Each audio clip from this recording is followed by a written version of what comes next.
이번 영상에서는 지난 컴퓨팅 사고 개요 영상에 이어서 컴퓨팅 사고를 이해하는 데 필수적인 4가지 개념에 대해서 알아보겠습니다. 이 핵심 개념은 바로 분해, 패턴 인식, 추상화, 알고리즘입니다.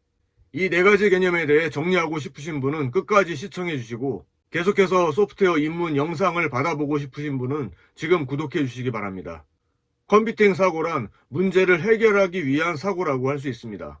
즉 문제가 무엇인지 파악하고 그 문제를 해결할 수 있는 방법을 컴퓨터와 같은 사고방식으로 해결 방안을 찾는 과정을 컴퓨터 사고라고 이해하시면 되겠습니다.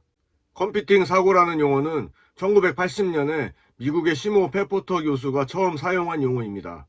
시모 페포터 교수는 퍼셉트론, 마인드스톰, 더 칠드런즈 머신, 더 커넥티드 패밀리 등 많은 저술을 남겼고 2016년에 세상을 떠나셨습니다. 그리고 2006년 당시 카네기 멜론 대학교의 교수였던 지넷 윙 박사가 컴퓨팅 사고를 아동교육의 필수 요소로 제시하면서 컴퓨터 사고 보급에 결정적인 역할을 하였습니다. 실질적인 컴퓨터 사고의 창시자라고 할 수 있는 지넷 윙 박사는 2006년에 컴퓨터 사고가 현대인이 갖춰야 할 핵심 역량이라고 소개했습니다. 컴퓨팅 사고를 한다는 것은 컴퓨터 공학의 기본 개념을 가지고 문제를 해결하고 시스템을 설계하고 인간의 행동을 이해할 수 있다는 것입니다. 또한 컴퓨팅 사고는 추상화와 분해를 통해 복잡한 시스템을 설계하거나 어려운 문제를 해결할 수 있습니다. 뿐만 아니라 컴퓨팅 사고의 핵심은 프로그래밍에만 사용되는 방편이 아니라 문제를 해결하기 위한 개념화에 있습니다. 이 지넷 윙이 쓴 논문과 관련 자료들이 인터넷에 많이 공유되어 있습니다. 그리고 지넷 윙의 강의 영상이나 인터뷰 영상도 유튜브에 공개되어 있는 것들이 많이 있으니 참고하시기 바랍니다. 컴퓨팅 사고의 응용 방면은 소프트웨어 개발을 위한 프로그램에만 국한된 것이 아닙니다. 이 컴퓨팅 사고를 이해하기 위한 요소 첫 번째로 분해에 대해서 알아보겠습니다. 어떤 문제를 해결할 때 너무 어렵거나 또는 너무 복잡해서 망설여질 때 우리는 이 문제 상황을 이해하기 쉽고 풀 수 있는 수준으로 잘게 나누게 됩니다. 잘게 나누는 이유는 복잡한 덩어리를 직접 이해하고 분석하는 것보다 몇 번의 단계를 거쳐 부분적으로 해결하다 보면 결국 원래 큰 덩어리의 문제를 풀 수 있게 되기 때문입니다. 우리가 분해해야 할 것은 문제 해결 절차입니다. 우리는 큰 프로젝트를 진행하는 데 있어서 진행 순서를 정하고 그 순서에 맞는 진행 단위로 문제를 해결합니다. 절차란 순서라고 할 수 있습니다. 즉 앞 단계가 끝나면 다음 단계로 넘어가는 형식으로 우리는 문제 해결 절차를 진행하게 되는 것입니다.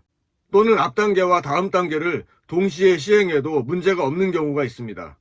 다시 말해 분해란 문제 해결 순서에서 앞 단계와 다음 단계를 나누어 가는 과정입니다.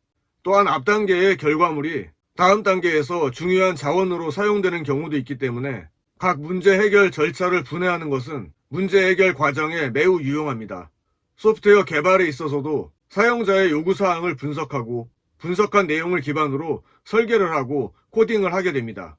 이와 마찬가지로 우리가 당면한 문제를 해결하기 위한 절차를 구체적으로 유형화할 필요가 있는 것입니다. 두 번째로 패턴 인식입니다. 패턴 인식은 주어진 문제를 분해하기 위한 혹은 분해된 문제들의 유사성을 찾기 위한 과정입니다. 즉 유사한 것들을 모아서 풀이 가능한 단위로 묶어 하나의 해결책을 만드는 것을 의미합니다. 문제를 잘게 나눈 후 이 문제를 풀기 위한 공통적인 부분을 찾아 해결책을 도출해낸다면 이후에 나오는 유사한 문제들은 동일한 해결책을 적용할 수 있습니다. 이 공통적인 부분을 우리는 흔히 함수라고 말합니다. 소프트웨어 개발에서는 공통으로 사용하는 기능에 대해 함수로 정의하고 적용이 필요할 때마다 선언해서 사용하게 됩니다. 일상생활에서의 패턴 인식은 글씨체에서 찾을 수 있습니다. 나의 글씨체와 다른 사람의 글씨체는 대부분 확연히 구분됩니다. 추사 김정희의 글씨와 한석봉의 글씨가 다른 것은 전문적인 소양이 없어도 약간의 사전 학습을 통해 누구나 구별이 가능합니다. 명조체와 고딕체의 차이를 이해하는 것과 같습니다. 이처럼 독특한 패턴의 글씨를 컴퓨터에서 응용한 것이 바로 다양한 폰트입니다. 하지만 사람의 눈으로 구별하기 힘든 패턴도 있을 수 있습니다. 이러한 패턴의 구분은 고사양의 컴퓨터가 나오면서 이제는 아주 쉽게 구별됩니다. 컴퓨터 과학에서 패턴 인식은 전문 분야로 영상 분석이나 문자 인식, 이미지 인식 등으로 활용되고 있습니다. 주차장 입구나 과속 단속 장비는 자동차 번호판을 정확하게 읽어냅니다. 지문 인식이나 홍채 인식도 패턴 인식의 기반 기술과 유사합니다. 아무튼 앞서서 패턴의 개념을 유사한 것들을 모아서 하나의 해결책을 만드는 과정, 즉 분해된 문제의 유사성을 찾는 과정이라고 정리했습니다. 이 패턴을 찾고 인식하는 과정은 소프트웨어 개발을 비롯하여 대부분의 조직 업무와 일상생활에서 매우 중요한 기술입니다. 다시 말해 패턴 인식이란 기존에 수행했던 해결 방법으로 지금 닥친 문제를 해결할 수 있는지 여부를 확인하는 단계라고 할 수 있습니다. 세 번째로 추상화입니다. 추상화는 단순화 또는 간략하게 만드는 과정으로 이해할 수 있습니다. 즉 추상화는 복잡한 내용을 간추려서 간단하게 정리한다는 의미가 있습니다. 우리가 당면한 문제 상황에서 세밀하고 복잡한 기능 중에 어떤 것을 중심으로 간략화할 것인지를 정해야 합니다.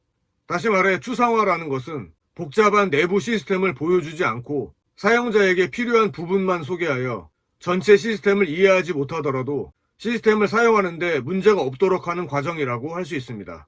여기서 중요한 것은 추상화의 결과는 누구에게 이 결과를 제공할 것인가에 따라 형태가 달라진다는 점입니다. 책을 추상화할 경우 인터넷 서점에서는 가격이 중요하겠지만 도서관의 인터넷 홈페이지에서는 가격보다는 청구기호나 책의 위치 정보가 더 중요할 것입니다. 또한 자동차를 추상화한다면 자동차 판매 기업의 입장이나 자동차 보험회사의 입장이 다를 것입니다. 따라서 추상화의 개념은 모든 것을 단순화시키는 작업만을 의미하지 않습니다. 그 내부의 세밀하고 복잡한 기능을 완벽하게 익혔을 때 제대로 된 추상화 작업이 가능한 것입니다. 그래서 컴퓨팅 사고에서 추상화 작업을 제대로 하기 위해서는 정말 어렵고 힘든 과정을 거쳐야 합니다. 자동차의 모든 내부 동작을 완벽하게 습득한 사람이 제공하는 사용자 편의를 위한 추상화와 내부는 잘 모르고 사용자 편의만 생각하는 사람이 제공하는 추상화는 완전히 다를 수 있습니다. 마치 피카소의 그림을 흉내내서 비슷하게 그리는 사람과 오랫동안 미술을 공부한 사람이 그리는 단순한 그림에는 차이가 있는 것과 같습니다. 정리하자면 추상화란 복잡한 전체에서 특정 관점이나 주관에 따라 핵심적인 내용들만 뽑아내서 전체를 표현하는 과정이라고 할 수 있습니다. 이렇게 추상화가 잘 되어 있으면 이용자들이 복잡한 내용을 좀 더 쉽게 이해할 수 있고 사용하기 어려운 시스템을 좀 더 효율적으로 사용할 수 있게 됩니다. 네 번째, 마지막으로 알고리즘입니다. 알고리즘은 앞에서 잘게 분해한 문제들에 대한 해결책을 찾는 데서 시작합니다. 알고리즘은 어떤 일을 해결하는 데 필요한 설명서라고 할 수 있습니다. 우리는 보통 전자제품을 구입하면 제품의 사용에 대한 설명서를 보게 됩니다. 설명서에는 제품을 어떤 식으로 사용해야 한다는 내용이 자세히 나와 있습니다. 또한 요리를 할 때 가장 맛있게 만드는 방법은 전문가가 제공한 레시피대로 만드는 것입니다. 이처럼 어떤 일을 수행하는 데 필요한 절차와 방법에 대한 기술을 알고리즘이라고 합니다. 소프트웨어 공학에서는 알고리즘을 종종 함수와 동일시하여 표현하기도 합니다. 앞서 잠깐 언급한 함수는 어떤 기능을 수행하는 작은 덩어리라고 생각하시면 이해하기 쉽습니다.